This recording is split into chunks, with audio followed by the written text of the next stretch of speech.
Alors dans cette vidéo, nous allons voir comment est-ce qu'on peut calculer les termes d'une suite. Alors une suite peut être définie de deux façons. Elle peut être définie à l'aide de ce qu'on appelle son terme général, ou bien elle peut être définie à l'aide d'une relation de récurrence. Le terme général d'une suite, c'est tout simplement la formule qui permet de donner un en fonction de n. Donc c'est une formule qui peut donner directement la valeur de un pour n'importe quel n.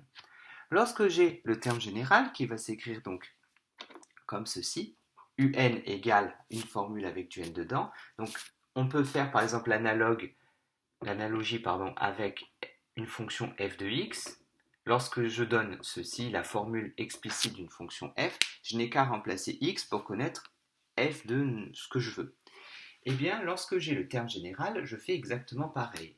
Le terme général peut parfois s'écrire comme ceci, même si c'est une notation qui n'est pas du tout courante. Donc, il faut voir ça comme une fonction de n. Donc, tout simplement, je remplace n par le nombre que je souhaite. Si je veux calculer par exemple u0, eh bien, je vais remplacer n par 0. Ce qui va me donner ceci. Donc 2 fois 0 au carré 0 plus 3, 3. Si je veux calculer u1, je remplace n par 1 dans ma formule.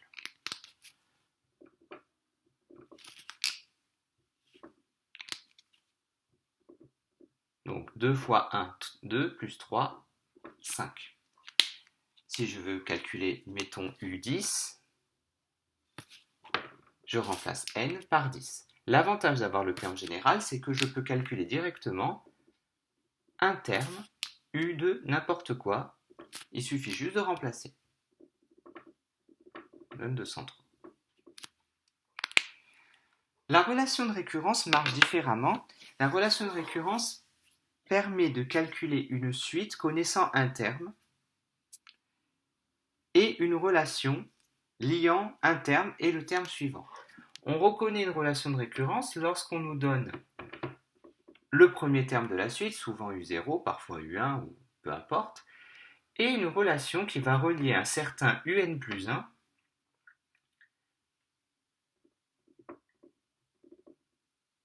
et un certain un. Comment interpréter cette écriture-là? Ça signifie que le premier terme vaut u0 qui vaut 1, et ensuite, lorsque je fais un carré plus 2, j'obtiens un plus 1. Autrement dit, lorsque j'ai un certain un, en le mettant au carré plus 2, j'obtiens le un plus 1, c'est-à-dire le terme suivant de la suite. Donc dans la relation de récurrence, je ne peux calculer les termes de la suite que de proche en proche. C'est-à-dire que par exemple, si je voulais calculer u10, il faudrait que je connaisse le terme précédent, c'est-à-dire u9. Mais pour calculer u9, j'ai besoin de connaître u8. Pour connaître u8, j'ai besoin de connaître u7, etc., etc. Donc la relation de récurrence ne permet pas de calculer directement les termes que je veux. En revanche, elle permet de calculer les termes les uns à la suite des autres. Pour ce faire,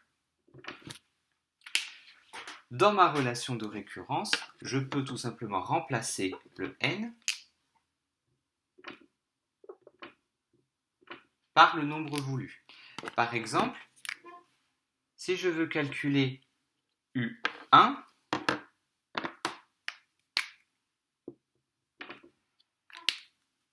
il faut que je fasse u0 plus 1. Donc je remplace n par 0.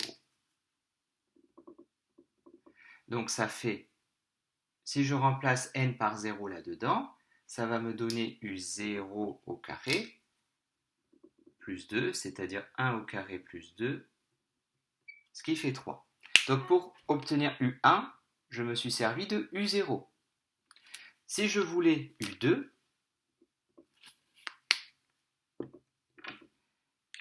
eh bien, il faudrait que je me serve de u1. Donc que je remplace dans ma relation de récurrence n par 1. Ce qui me donne u1 au carré plus 2. Et ce u1, je peux le remplacer puisque ce u1, je sais qu'il vaut 3. Donc ça va me donner 3 au carré plus 2 c'est-à-dire 11. Donc ce 3, c'est ce 3-là. Si je voulais calculer U3, U3, 3 étant égal à 2 plus 1, ben je vais prendre ma relation de récurrence et remplacer n par 2.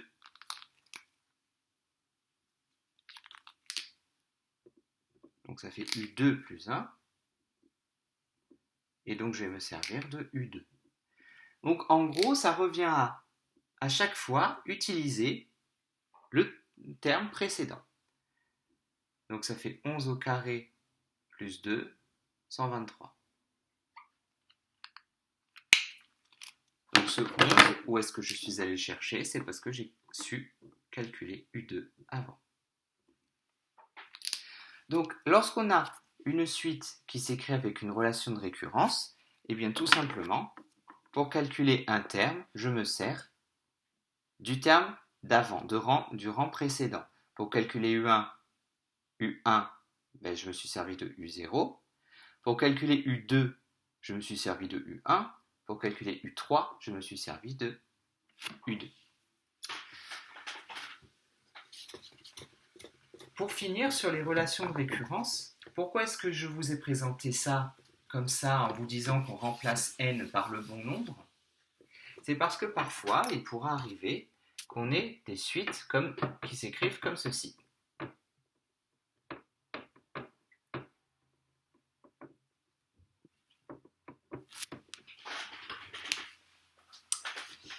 Donc là, c'est une relation de récurrence où il y a du un, mais où il y a aussi du n qui est tout seul. Et donc, il faut savoir par quoi remplacer ce n. Donc, par exemple, si je veux calculer U1, ben ici, si je veux avoir U1, ben il faut que je remplace n par 0. Donc, c'est U0 plus 1.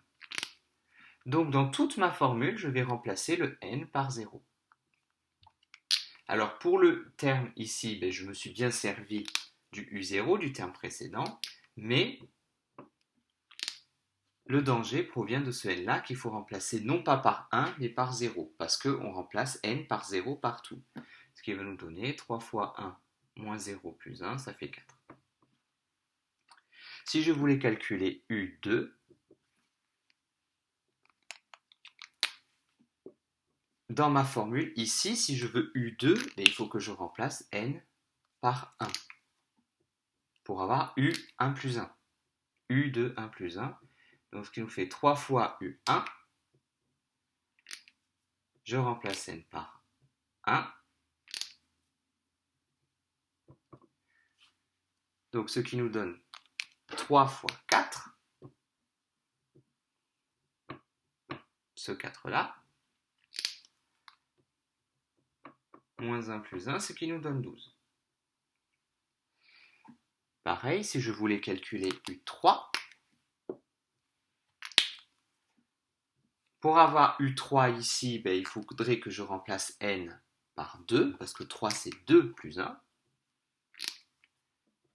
Donc je vais remplacer là-dedans tous les n par 2, dont celui-ci.